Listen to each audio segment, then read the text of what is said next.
More than 50 banks, 16 countries, over $10 trillion in assets.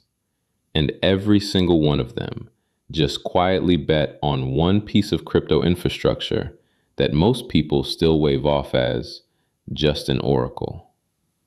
Their goal? Rebuild the biggest market on the entire planet, foreign exchange, where almost $10 trillion changes hands every single day, and take a trade that right now takes 2 full days to settle and make it final in seconds. It's called Project Pangea. And here's the part that should stop you cold.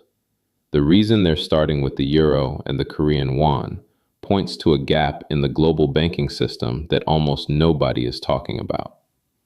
So how does an oracle end up settling trades for the world's biggest banks? And what did they catch that everyone else missed? Stick with me, because this one is going to matter. So to understand why banks trust this thing, you have to rewind to 2017. Two guys, Sergey Nazarov and Steve Ellis, publish a white paper for something called Chainlink, and they're trying to solve a problem that sounds almost philosophical when you first hear it. See, a blockchain is this beautifully trustworthy machine. It runs code that nobody can stop or tamper with. But it's also, in a sense, sealed in a vacuum. It can't see out. It has no idea what the price of the euro is, whether a shipment arrived, or what 2 banks just agreed on across the world. And here's the catch. If you feed a smart contract bad information, it'll execute perfectly on garbage. They called this the oracle problem. And their fix was elegant. Instead of trusting one source to pipe in the outside world, you use a whole decentralized network of independent operators that each fetch and check the data, so no single one of them can lie. Now here's the part people forget. When Chainlink went live in 2019, it basically did one thing. It reported the price of Ethereum, one number on one chain. That's it. So sit with that for a second, because the contrast is the whole story. The company now wiring up 50 banks' currency settlement started its life delivering a single price feed. From there, it just kept climbing. By 2023, they launched something called CCIP, the Cross-Chain Interoperability Protocol, which let value and messages move securely between different blockchains. Then came data streams for fast market data. And the through line is simple, right? Data, then messaging between chains, then full-blown orchestration for institutions. And here's the nugget most people miss completely. This bank ambition, it is not some recent bull market pivot. Back in 2017, the very same year as the white paper, Nazarov stood up at Sibos, which is basically the Super Bowl for the banking world, and demoed an oracle plugging straight into Swift, the messaging network that connects 11,000 banks. So the institutional dream was there from day one. Nazarov has this line he keeps coming back to, that the goal is to replace trust with what he calls cryptographic truth. The idea that you shouldn't have to trust a person or a government. You should be able to trust that the math just works. Hold on to that thought, because Pangea is that exact idea pointed at the plumbing of global money. Okay, so to feel why Pangea matters, you've got to feel the problem first, and it is enormous. The global currency market trades around $9.6 trillion a day. That's the official number from the Bank for International Settlements, their 2025 survey. A day, not a year. So you'd assume the plumbing under all that is some gleaming, instant, futuristic thing, right? Yeah, not quite. Most currency trades still settle on what's called T+2. Trade today, and the money actually shows up 2 business days later. And during those 2 days, the 2 halves of the trade move completely separately, through chains of correspondent banks in different time zones, with nothing linking them together. So picture it. You've paid out your dollars, and now you're just waiting on the euros to arrive.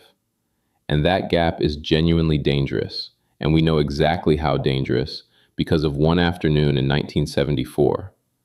A bank in Cologne called Herstatt got shut down at the end of the German business day. Trouble was, it was still mid-morning in New York.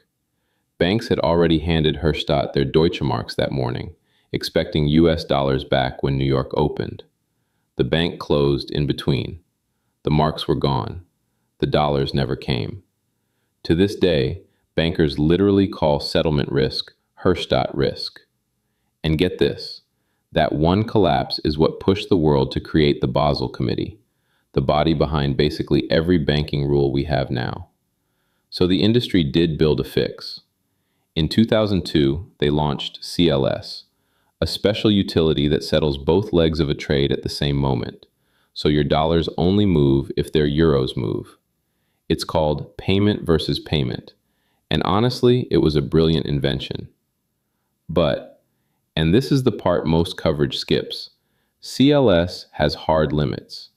It only handles around 18 major currencies, and it runs in one short settlement window each morning, not around the clock, not instant. So if your trade falls outside that window or uses a currency CLS doesn't cover, you're back to paying and praying. And here's the kicker. According to the BIS, even today, well over half of all currency trades still carry that settlement risk. This is not some solved relic. It is live, it is huge, and it is exactly the gap Pangea walks into. So this is where it gets genuinely clever. Pangea launched at the Point Zero Forum in Zurich in June, and the first thing to understand is what it is not. It is not ripping out the banking system and replacing it with crypto. It's more like a translation layer slid underneath the banks. Think of it in 3 floors. On the top floor, banks keep doing exactly what they already do, sending instructions over Swift in the same message format they use today. Nobody has to rebuild anything or, go buy Bitcoin. The middle floor is all Chainlink, and this is where the Swift message gets turned into an actual on-chain action. Their runtime environment translates the bank's instruction. CCIP moves the stablecoins between networks so liquidity isn't stranded, and data streams pipes in live exchange rates so every swap prices against the real market. And the bottom floor is settlement. Smart contracts running on Ethereum, on Polygon, and on a dedicated chain they're calling Pangea L1. Now, who's actually in this? 2 camps shaking hands across the world. On the European side, a consortium called Kivalis, that's 37 banks behind a regulated euro stablecoin, led, funnily enough, by a former Coinbase executive. And on the Korean side, an alliance called Unica, Shinhan, K-Bank, JB Bank, and others, behind a Korean won stablecoin. Put them together, and that's where the more than 50 banks, $10 trillion headline comes from. And the magic word is atomic.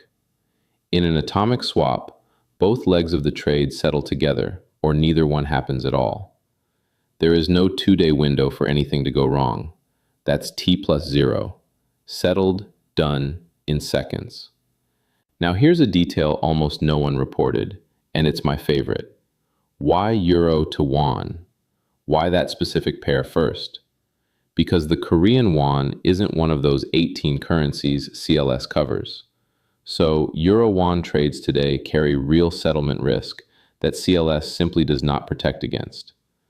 Pangea is deliberately walking into the exact gap the old system leaves open. And on top of that, euro to won trades today usually get routed through the US dollar as a middleman. Pangea lets the 2 currencies swap directly, no dollar in the middle. One more beautiful touch. On that Pangea chain, the price update from the Oracle is forced to run first in every single block before any trade, so nobody can ever settle against a stale rate or sneak ahead of the price. That's not marketing. That's baked right into the machine. Now, this is the part where a lot of crypto channels would just play the hype reel and roll credits. We're not going to do that because the honest version is actually more interesting. So let's be crystal clear about what exists today. Pangea, right now, is a task force, a framework and a plan. It is not moving real money yet. The team's own target is live transactions within roughly 12 months. And here's the detail almost nobody mentions. Even the stablecoins themselves aren't fully live. The Euro one is slated for the second half of 2026, pending regulators, and the Korean won one is still waiting on Korea's stablecoin law to be finalized. So in a real sense, they're building the railroad before the trains have rolled off the line. And we should be just as honest about risk. Atomic settlement genuinely kills that Herstatt timing risk. That part is real. But risk doesn't just vanish, it changes shape. Now you're trusting smart contract code to execute correctly. You're trusting the oracle to stay accurate. You're trusting the stablecoin issuers to actually hold their reserves and let you redeem. So the timing risk gets swapped for technology and governance risk, and the whole game becomes engineering those new risks down to something a bank's risk committee can sign off on. There's even a fair question about why use private stablecoins at all, instead of, say, a central bank digital currency. And the answer is pretty pragmatic. Stablecoins exist now.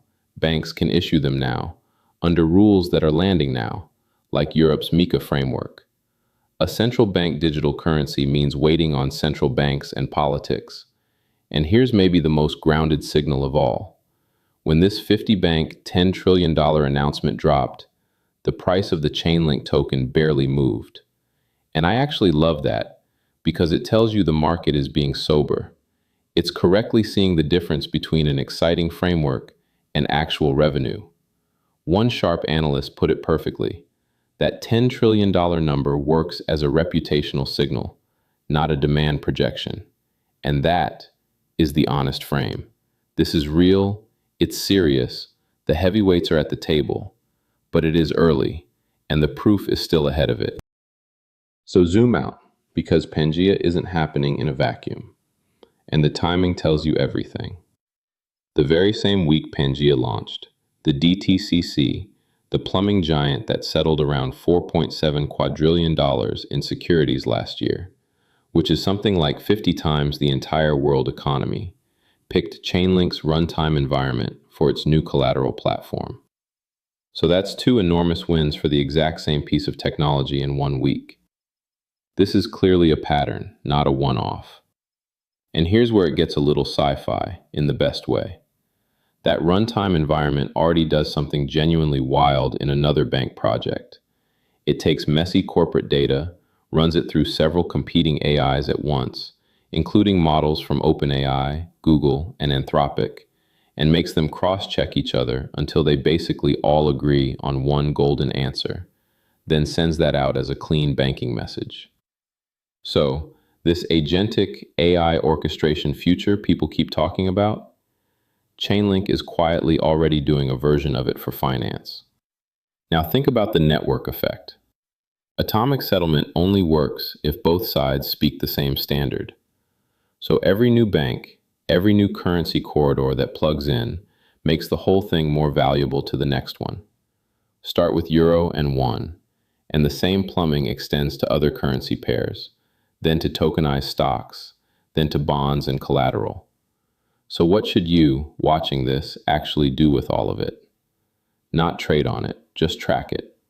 Watch for the first real euro-won transaction to actually go through, sometime in the next year or so.